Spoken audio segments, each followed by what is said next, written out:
In this Hogwarts Legacy Build video, I'm going to be showing my Dumbledore build and how you can play like him in this game using spells that he might use if he were a student during this time period. So let's get into the spells that we use for this build. You're going to notice right away that this plays quite a bit differently than the Harry Potter build. It may not seem like it at first glance that the game has different build variety because you can hot swap spells on the fly and you can effectively use any spell at any time. But the playstyle here is a bit different, and I want to showcase how that is as we go through these spells. So the first spell we're going to use here is Arresto Momentum. This is a control spell that grabs an enemy and sort of stops them for a certain amount of time or slows them down heavily. It'll break yellow shields, and it basically can isolate them from the fight. You can either focus on this target after you select them with it, dealing more damage while they're kind of hanging in the air, or you can just, basically set them aside and focus on other enemies. If you take the slowing curse talent, then this will also curse the target, increasing the damage that they take. So it's not a bad lead-off spell. Lift an enemy off the ground with it, start attacking them with your basic attacks, dealing extra damage because they're cursed and because they're floating in the air. There is a lot bigger focus with this build on control and using your basic attacks to deal damage and playing defensively than the Harry Potter build, which I'll showcase throughout this video. The next spell we're going to take a look at is Glacius. This is another control spell, fits the theme of our control-oriented build. This will take an enemy and freeze them, essentially removing them from a fight. If you got an annoying target that's always using yellow shields or something, just Glacius them, focus on something else, because this isn't really going to increase the damage you do like the way that Arresto Momentum will. So it's not good to cast Glacius and then start attacking on the enemy right away the way Arresto Momentum is. This is just good for isolating a target or casting into the middle of a group because you have Glacius Mastery and then hitting it, dealing an AoE damage. But usually, you're just throwing this to take an enemy out of the fight for a good while. Keep in mind, too, that if you attack a target that's frozen with Glacius, you'll actually break them out of it. So you don't want to attack the target that has Glacius on them if you can avoid it. The next spell we have in this build is Depulso. This knocks a target back. If you have an enemy floating with Arresto Momentum and you throw them or use this spell on them, it can often deal a lot of damage because it can knock them into things. And often it can just knock enemies into things, dealing damage on its own. And it's really good for getting rid of enemies that are really close to you. Again, this is a defensive build. So being able to knock enemies away is fantastic, and if you have Depulso Mastery, it sort of does like a wave around you, knocking enemies back. It's really good for clearing out enemies near you, and also, just shoving an enemy out of the fight a ways for a while. Again, this build is kind of control-oriented, so we only have one damaging build or spell slotted on this build. The other three are control and force spells, but you're going to see that it's still really, really effective. Incendio is your damage dealing spell. It's very close range. It's good for when enemies get up on you. It deals fire damage in a small AoE in front of you. And then when you upgrade it with Incendio Mastery, it does a 360 degree AoE, which I strongly recommend getting early if you're going to use this spell. Very, very good. Dumbledore was known for his Firestorm spell. This is the closest thing we can get in this game. And it's not, in my opinion, the best spell for this build. So if you're not really a huge fan of the fact that, this has very limited range, you could use something like Confringo to have another fire spell. But it's probably not as lore, canon or something like that as this spell would be. So just keep that in mind. So those are sort of the spells we use for this build, and you might be wondering, looking at this spell list, how do you kill enemies? You can't possibly just basic attack them to death. But what we've done here is we've basically made it so you isolate targets with control spells so you have plenty of time to take on a target. And also we have a huge focus on ancient magic in this build.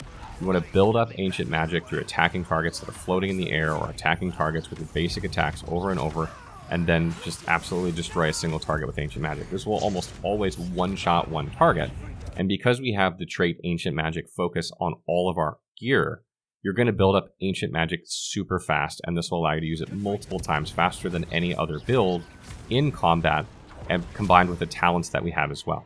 So kind of what it looks like is you Glacius this guy, you Arresto Momentum that guy, you focus down another target, or maybe you focus down the Arresto Momentum guy, you gain some ancient magic, then you one-shot another target, then you go back to the Glacius target, maybe you Arresto Momentum attack him, Glacius another target, and then ancient magic another target. It's kind of like a little dance that you do.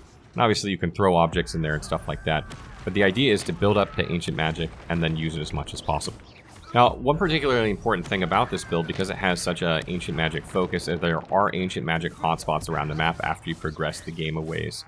You'll be able to start seeing these on the map and doing these. They're like little things where you have to find the ancient magic.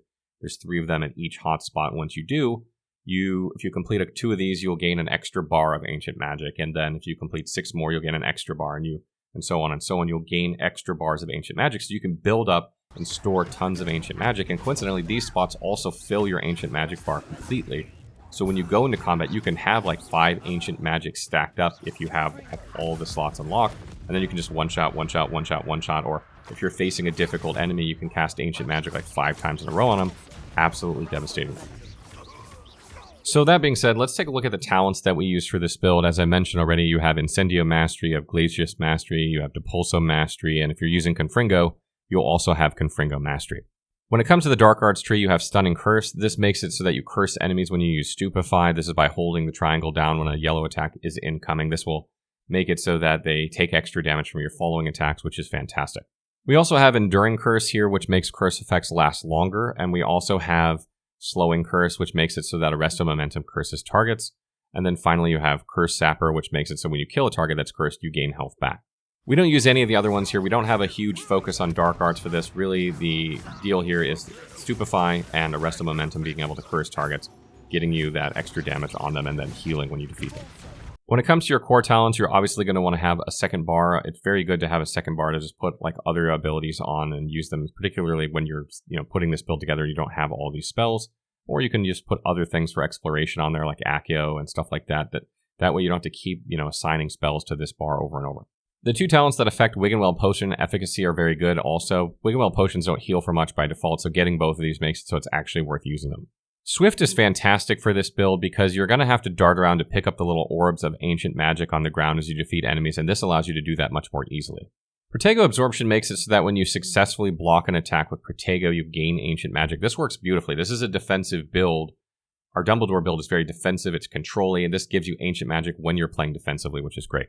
And then, of course, we have Basic Cast Mastery, which reduces this spell cooldown as you use basic attacks. You're going to use tons of basic attacks in this build, so that works out nicely. Basic Cast Airborne Absorption increases the amount of ancient magic meter you get from attacking enemies that are airborne. If you're using Arresto Momentum and you're attacking a target, this is going to give you more ancient magic, which, of course, is the theme of this build.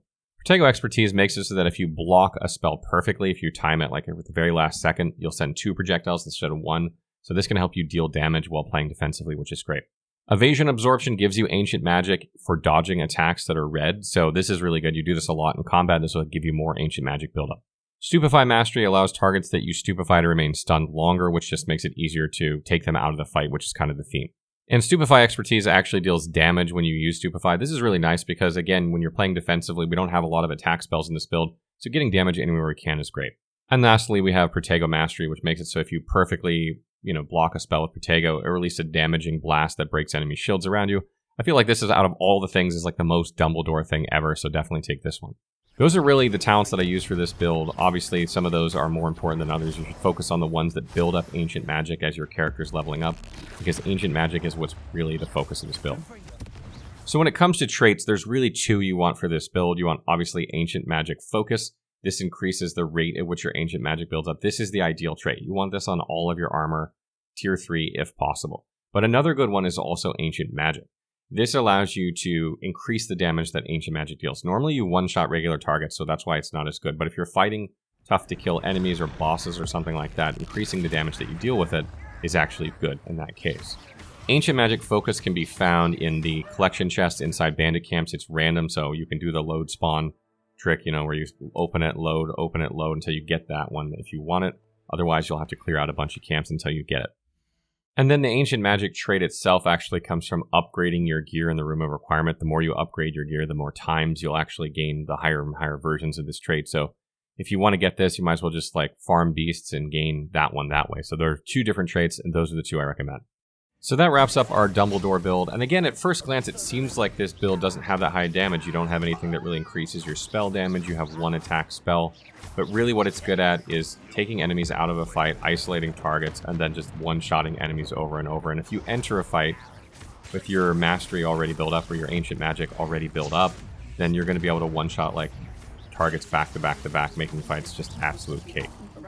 Stay tuned for more Hogwarts Legacy builds. We have at least a couple more coming, with a Death Eater build coming, showcasing the Unforgivable Curses, as well as a Severus Snape build, showcasing potions and plants and how they can be effective in combat.